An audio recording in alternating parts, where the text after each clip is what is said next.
It's an unbelievable story, and delighted for her to see her back on top and to still have success at the highest level of the game. She's kind enough to join us. Still in Austin is Miesha Tate. There she is. Hello, Miesha. How are you? Congratulations. Hey, good. Thanks. I'm hanging out at Terry Black's. Everyone's been recommending this place. So right after I speak with you, I'm going to be chowing down on some fantastic brisket. Oh my gosh. It's going to be good. You're So doing this after the interview, so I hope you're not too hungry and hoping that this lasts like 2 minutes so you can get to the food. I mean, I was going to say that was my hint. Okay. I'm glad you took it. All right. Just kidding. Hurry the hell up. All right. Fair enough. Congratulations, man. You just seem like a ball of positivity and good vibes and happy. It was just radiating off of you, oozing off of you all week. And then, of course, in the aftermath. Is that a fair assessment of who you were last week? Yes, very much so, Ariel. I feel like this was the most balanced camp that I've ever had. I feel like I balanced everything: fight camp, mental, emotional, physical, family, all of it just made so much sense. It was really one of the first fight camps that wasn't super hard. I mean, it's always hard because, you put yourself physically, there's challenges, but it wasn't like exhausting. It wasn't like, oh my God, I can't wait for camp to get over. It really didn't feel like that. And that was a big difference for me. And I think there's a couple things that I changed.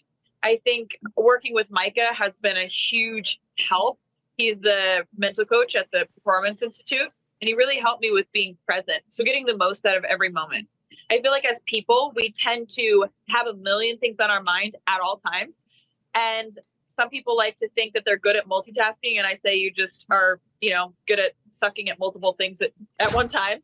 It's so much better to just like focus on one thing at one time and be the best at that, whether it's that moment of being a mom or whether I'm cooking dinner. It's like, okay, the dinner has my attention. Practice has my attention. Training has my attention. My kids have my attention.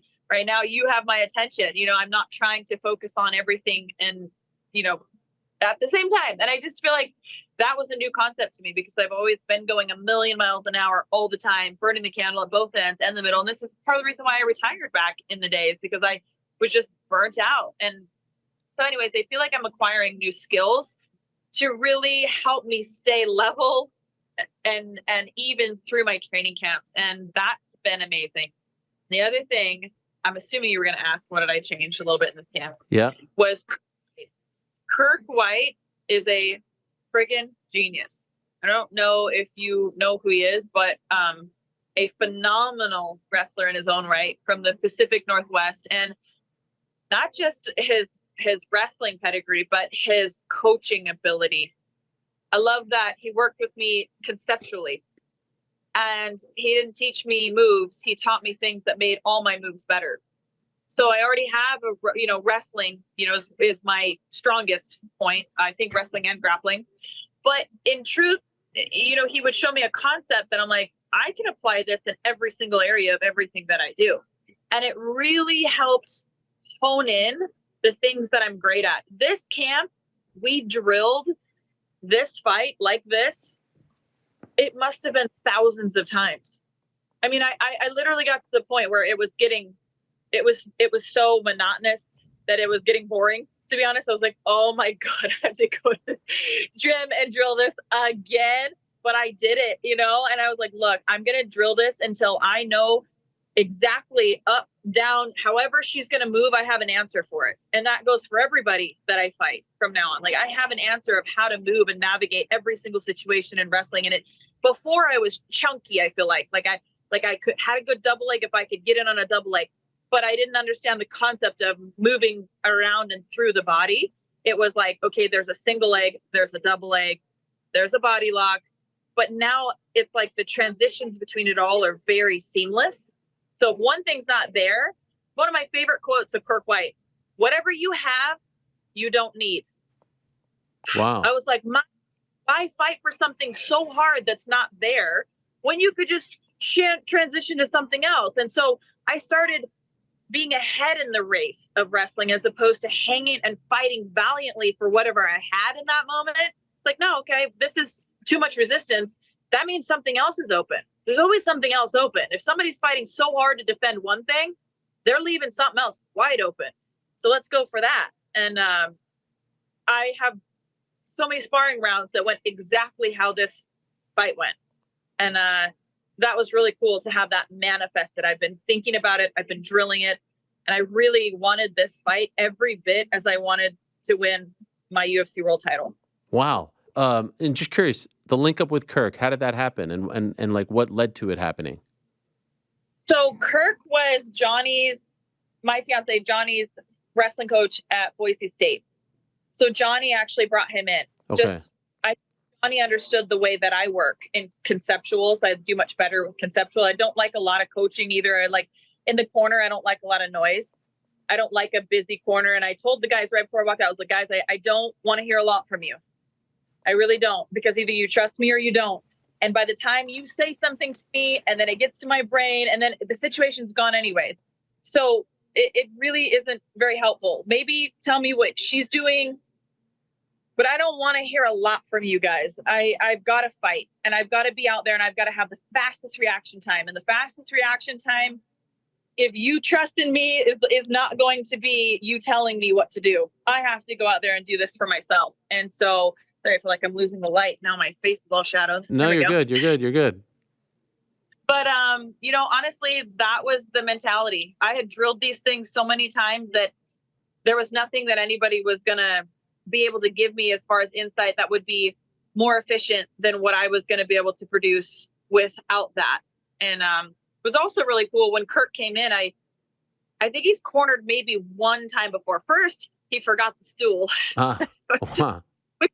I don't know if you saw me sitting on the floor. I could have cared less though in the fight. I was like, I don't care. I'll sit on the floor. But he was like, he's like, so did you feel, he asked me, that was the first thing he did. I don't know if I can recall a corner asking me my input or a question. Wow. In a fight.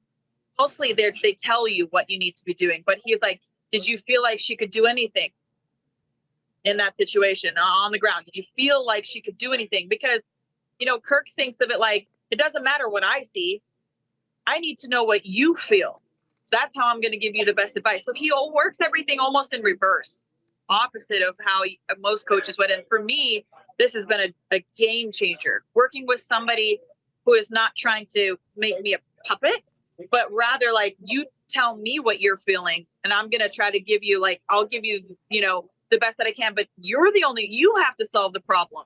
Not me. Like, I'm not in there. I don't know what you're feeling. Like, I'll give you the best advice, but I want to teach you how to understand how to solve problems. I don't want to teach you the answer to everything. I want to teach you how to solve problems. And I think that was a big epiphany in my career. I've always fought, with a big heart and toughness. And I think people have valued that in my career. But this fight, I kept telling myself, I want to fight with my skill set. I don't ever feel like any fight I've ever lived up to the things I've been able to do in training when like all the pressure's off and all these things. And it's like, man, I know that I'm really good, but like, I always feel like I've consistently underperformed in my fights. Even the fights that I've won, I was like, I know I could do better than that. So what is it? And in a fight, it's because you don't take the risk of moving to the next thing too soon. You hang on to whatever you have. Like, no, like I've got that single leg, or no, like I've got to hang on to this. I cannot afford to let this go. But when you aren't confident in moving to the next thing, then sometimes you put yourself in a worse position.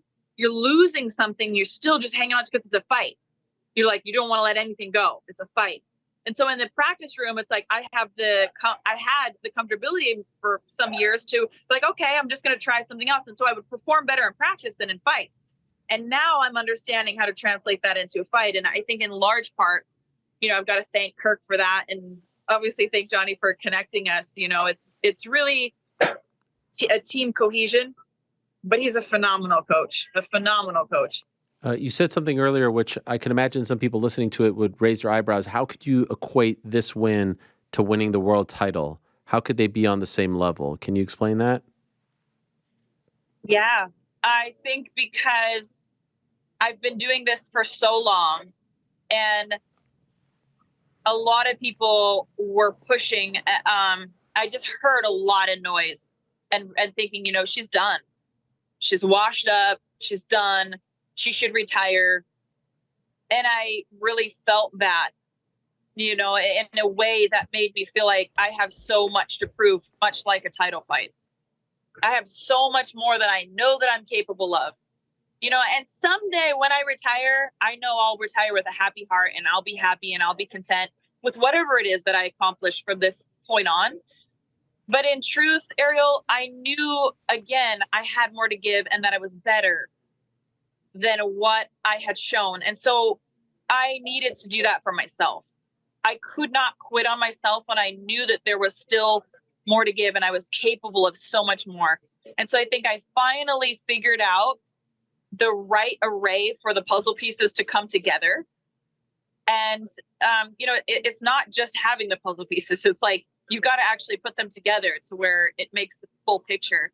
And so before, I think I've had bits and pieces and I've put some things together, but this one felt like I finally got what I needed out of the coaching. You know, I lost Robert Follis, you know, may he rest in peace, because I miss him a lot.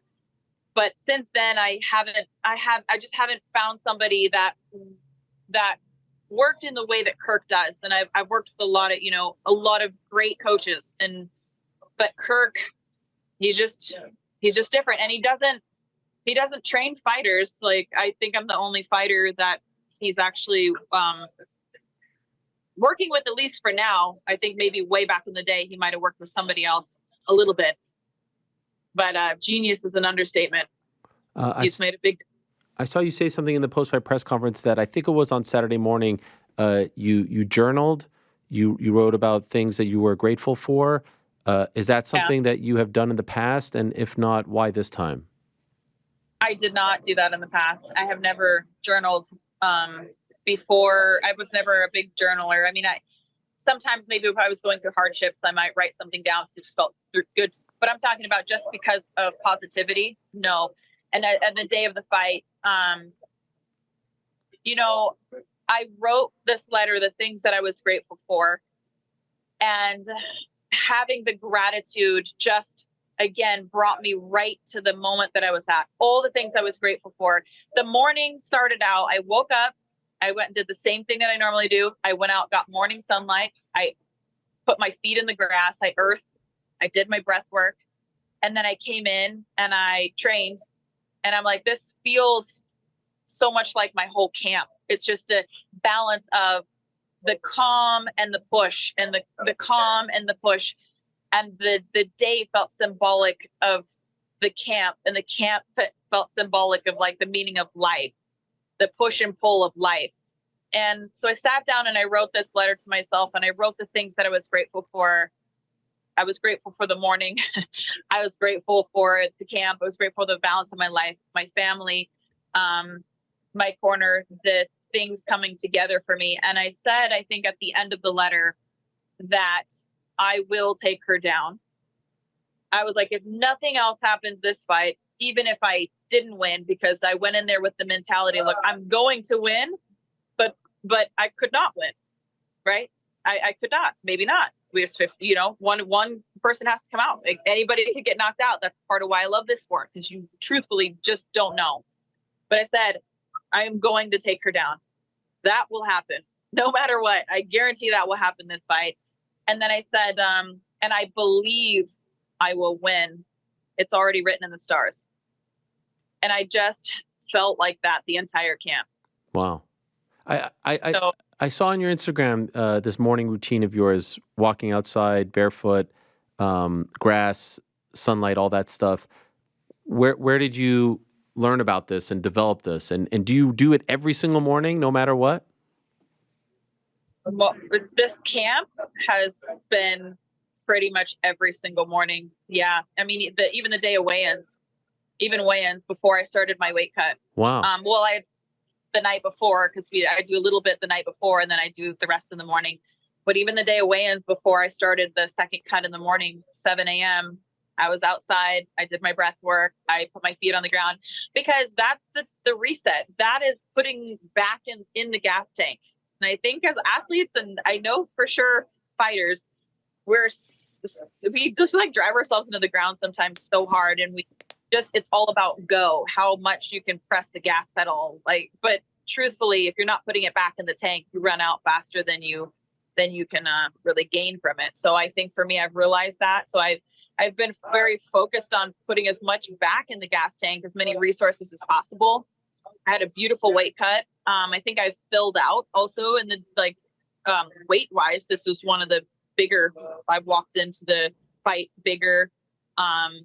Again, maybe not the biggest bantamweight, but I feel like my body was perfectly balanced. The cut was perfectly done. I've also gained a ton of knowledge on how to cut weight. So all of it. And, Ariel, I've been on this journey of wellness for the past couple of years. I'm a huge fan of using hyperbaric oxygen therapy. I use my brain tap regularly. I use red light. I've learned how to optimize so many of my natural resources that there's no PEDs needed. Like, my body is crazy and capable. I've just got to educate myself. So, like, I listen to the Huberman podcast a ton. I've obviously kind of found out about Gary Brecka since Dana has been talking about him. But these are natural resources that anybody could do. I do intermittent fasting, Dr. Mindy Peltz, fasting for women. So when I went down to 125, it really kind of messed my body up hormonally. And I had a pretty hefty consequences for pushing my body that hard to get down to 125. And I had a kind of a rebound of a bigger weight gain afterwards, because I think my body was trying to find balance and all of that. And,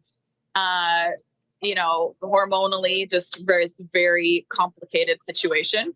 So I knew I had to take time to reset my body with that. I did want to fight a little sooner than December, but again, that injury happened, I think, when I was supposed to fight in June or July, against Bueno Silva. And I had an injury, and so it delayed till December. But again, everything happens for a reason. I think it just gave me more time to really settle into this whole narrative of how I need to live my life to really be the best version of myself. And I went in there and I was like, look, I'm going to be relentless. I'm going to take her down.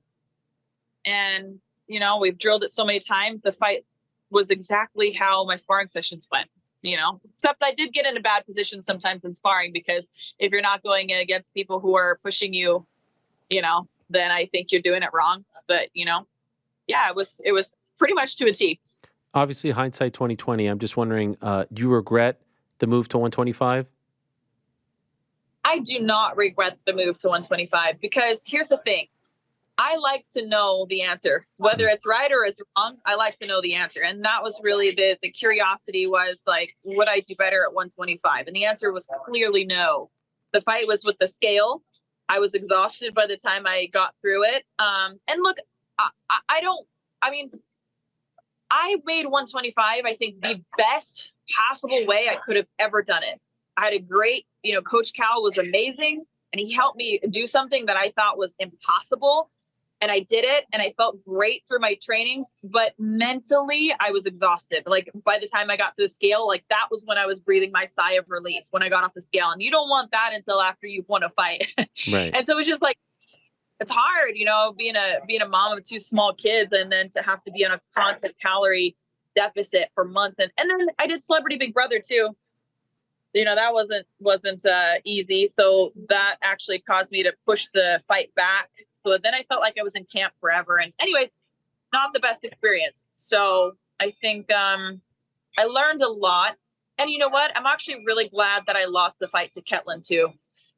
Because if I had won that fight, which I think it was close, and I'll still argue that I should have won round one if I was watching it. I thought I won round one, and I think the other ones were debatable, except for maybe round 3 or something. I can't remember. But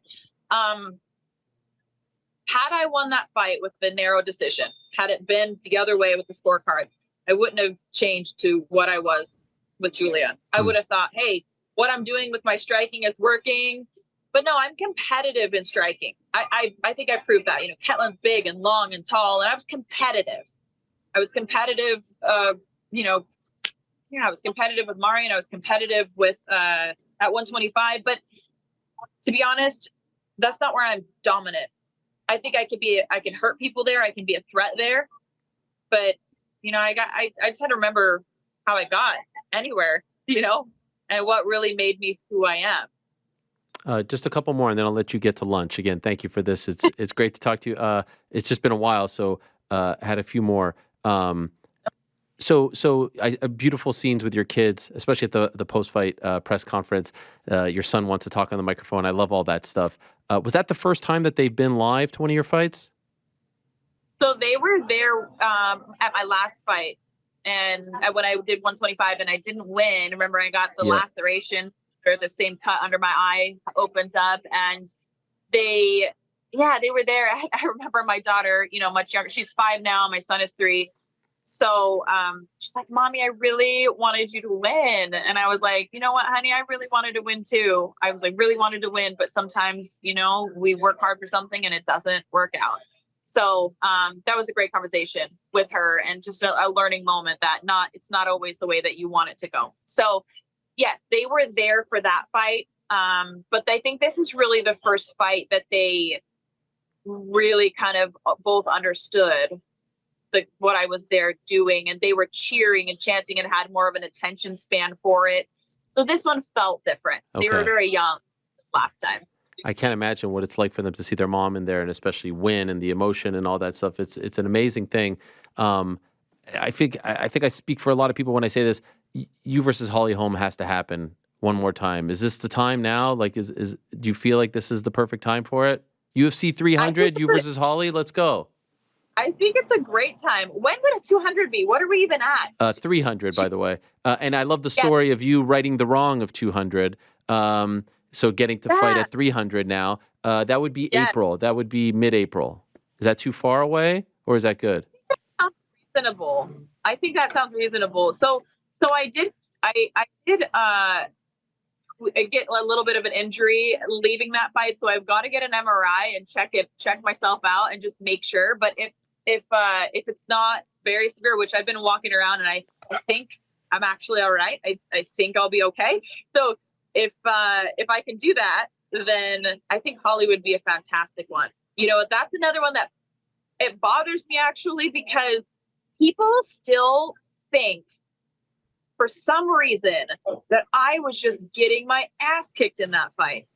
People still were like, "Man, that was like the greatest comeback ever. Like, so lucky you got that submission." It's like, look, yes, because the title was on the line. Like, if I didn't get the submission, it would have been a draw technically. If we were the scorecards, had I won the last round, let's say I just rode her out and it was kind of like round 2 and I didn't get the sub. On the scorecards, it would have been a draw. And I don't think many people remember that. So it kind of pisses me off, because she won round 1, 10-9. I won round 8, 10-8 on all 3 scorecards. And then round 3, she won 10-9. Round 4, she won 10-9. And round 5, if I had won a 10-9, we're at a draw. So, like, it bothers me that people think that. Like, they always come to me like, "Oh, man, that was like, man, yeah, she was getting her." I look at the comments. Go look at any comments that she was getting her ass kicked. Holly was kicking her ass until she got that submission. It's like, not really. Like, I think it was actually, she was kind of like edging me on the feet. I'll give her that. Yeah, she was. She was edging me on the feet. I absolutely smashed her on the ground, and it wasn't like a, yeah. So anyways, to answer your question, Ariel, I think it would be fun to run that one back, and write the story a little better. Yes, I would love that. I think everyone would as well. Last one, and I wonder if you're in the mindset to do this now, but you talk about being in the moment, being present. So maybe that time will come down the line. But I will always have a soft spot for the fighters who came in your era, 2007, 2008, 2009, 2000, like that, because that's when I came in, and you guys to me were the ones who took the sport to a different level. And like I said, you're a pioneer, you're a trailblazer. Do you allow yourself to look at the body of work? There aren't many people left from Strikeforce back in the day. There aren't many women left from your era. At this stage in your life, are you letting yourself look at, what you've done, smell the flowers, be proud of what you've done, or are you the type of person who's only going to do that when the career is actually over? Man, I've been at many different points throughout my career, points where I didn't allow myself to reap the rewards or absorb the perspective of those things. But I can certainly say that I'm at a place now where I am absolutely looking at and grateful for everything that has come down the pipeline in my career, including those losses, especially those losses.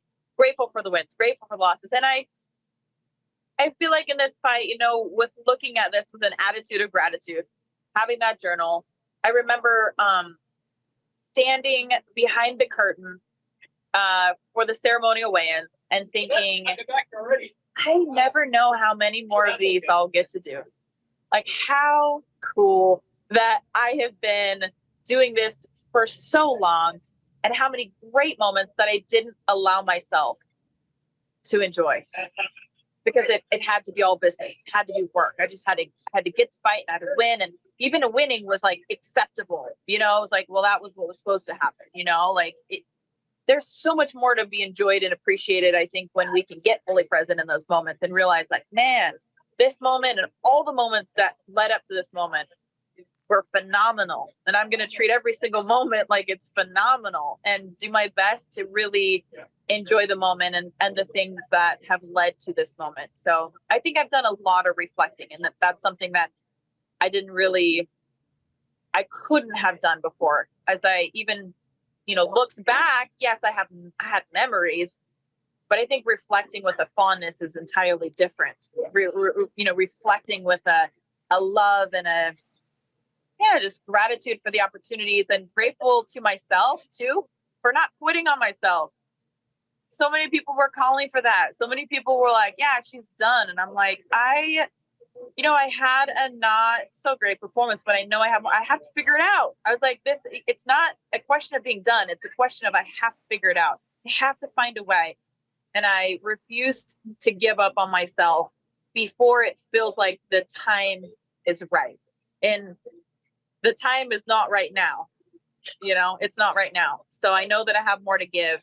And yeah, I think that's really what it boils down to. Well, I love to hear that. I'm happy you look back with gratitude. I hope you also look back with pride as well for everything you've overcome and accomplished. And like I said, for that path that you have, blazed for so many women now who have had success. You're a Hall of Famer. Even if you never fight again, win another fight again. It's an incredible career, and it's so cool to see it continue on going into 2024. Well done, Miesha. Thank you so much for the time. Enjoy your time with your family. So very happy for you. Really appreciate the time as always. Thank you, Ariel. I appreciate that. And I appreciate our journey through this as well. All the relationships and the cool things and everything that you've done has been really cool too. It's been great to watch you pursue and really come from, young, kind of nerdy Ariel into this great, Thank you. I appreciate that. Wow. Thanks. Father and journalist. Yes. You've done a great job. And I think your passion really sets you apart from a lot of the people who cover this. And, no, it's been great, and I appreciate the interviews. Thank you. Thank you as always. Take care. Happy holidays. All righty. You too. Thanks for watching. We appreciate it very much. Hey, if you like this video, give us the old thumbs up. Subscribe as well. You could get many more of these videos on the channel, so please do that. We would love you forever if you did so.